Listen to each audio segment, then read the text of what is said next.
Hi Steinbeck fans, my name is Lisa. I'm the archivist for the National Steinbeck Center.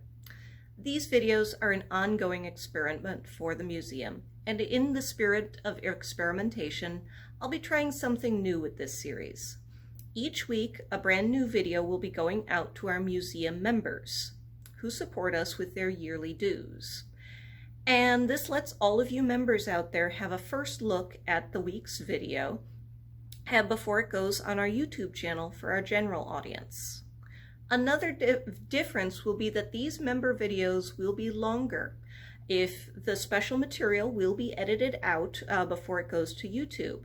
So for all of you on our YouTube channel right now who want to know what this unedited video is, please take a look at the National Steinbeck Center's webpage at steinbeck.org and click on the membership button, and you can find out how you can get these videos.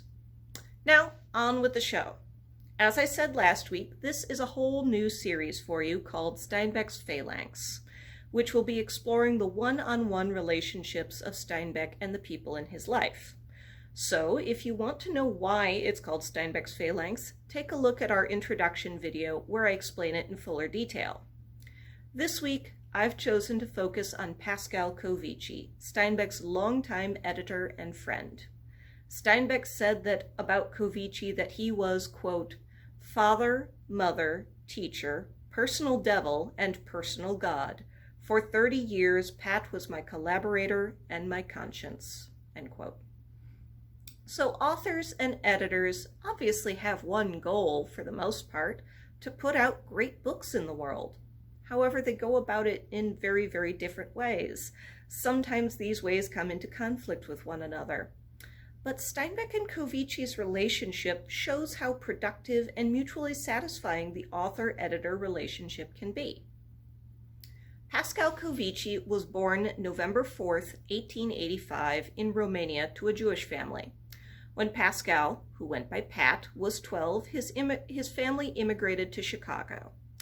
Like Steinbeck, Pat Kovichi tried for a college degree at the University of Chicago and the University of Michigan, and like Steinbeck, did not graduate from either one. In partnership with Donald Freed, Kovichi ran Kovichi Freed Publishing from the 1920s into the 1930s.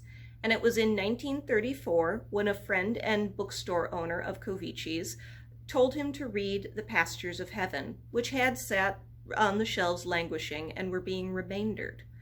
And upon reading this book, that was when Kovichi knew that he had to have Steinbeck as one of his authors. In the first letter that Steinbeck mentions Kovichi, he writes, I had a letter from Kovichi which sounded far from over-enthusiastic. I liked it. It gave me some confidence in the man. I like restraint. Kovichi says, I am interested in your work and would like to arrive at an agreement with Miss Mackintosh. My estimation of him went up immediately. It is nice to know that he is more enthusiastic than that, of course. And Kovichi set about immediately promoting Steinbeck's next work, which was Tortilla Flat.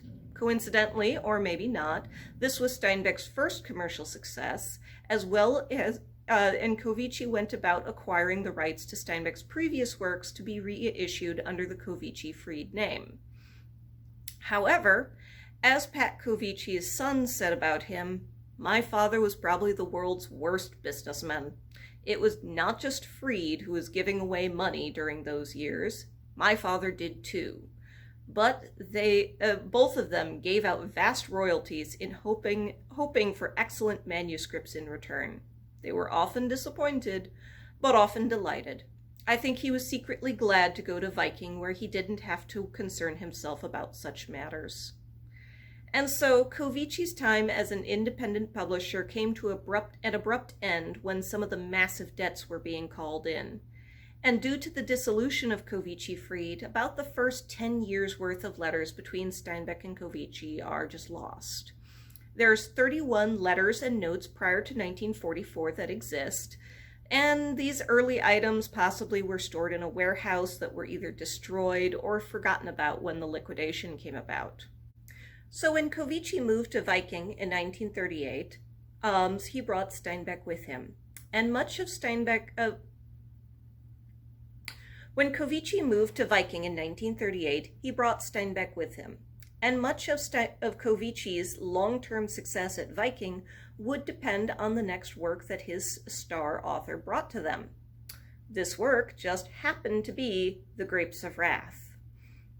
Kovichi writes in the letter to Steinbeck that the president of Viking and the managing editor and he all sat around reading through the manuscript, nearly in awe of what Steinbeck had accomplished.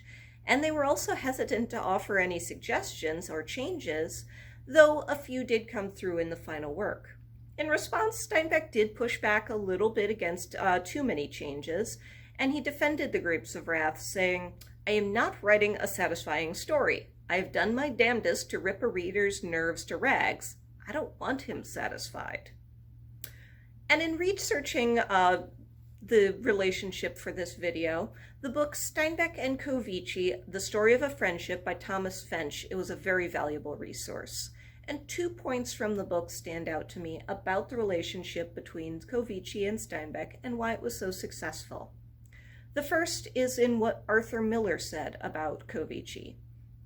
Quote, "Pat stood rather alone, superbly himself, eager to be moved by something true. He was the slave of an appetite for excellence, and, while he could set forth all the right reasons for his judgment, his real calculus was that of the heart. He loved best whatever lifted up the human possibility. What really made him slap the table and roar out loud his laugh was the outbreak of light over passionate dark." End quote. And in this way, I think this calculus of the heart in Kovichi was perfect for Steinbeck's works. Although Steinbeck often portrays suffering and pain, he often includes dignity or a light at the end of the tunnel in the course of showing all this pain and suffering.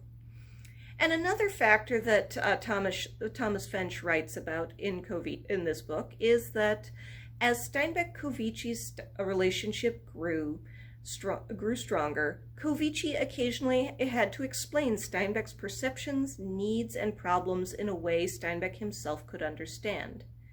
As a master psychologist, he must explain Steinbeck's own choices and thoughts to him.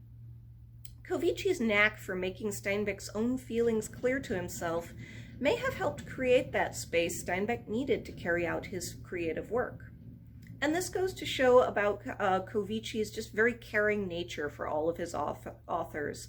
He often would run errands or do favors for them while offering support in his letters. While Steinbeck was writing The Pearl in early 1945, he wrote to Kovichi, "I've gone into a slump on The Pearl, and that bothers me, even remembering that I always go into 2 or 3 slumps on every book. But it always worries me. You know I can inspect my slumps pretty well. I go gray in the head, and then I begin to worry about not working. Then I get disgusted with myself, and when this disgust grows big enough, the whole thing turns over like an iceberg, and I go back to work again. It's always the same, and it's always new. I never get used to it." Kovichi, however, answers, "Why don't you leave The Pearl rest a while, and to hell with deadlines? You shouldn't whip yourself into work. It just isn't any good. San Francisco should give you some respite. I should be with you now, drinking wine and listening to some old Romanian songs. Grow sad and mellow and warm inside. It's a very good feeling to have." And these images of companionship, care, and intimacy can be found throughout Kovichi's letters. So thank you again for watching, and you can always find out more information about what's going on at the National Steinbeck Center on our Twitter, Facebook, or Instagram feeds, and always our information is at steinbeck.org. So thank you, and until next time, happy reading.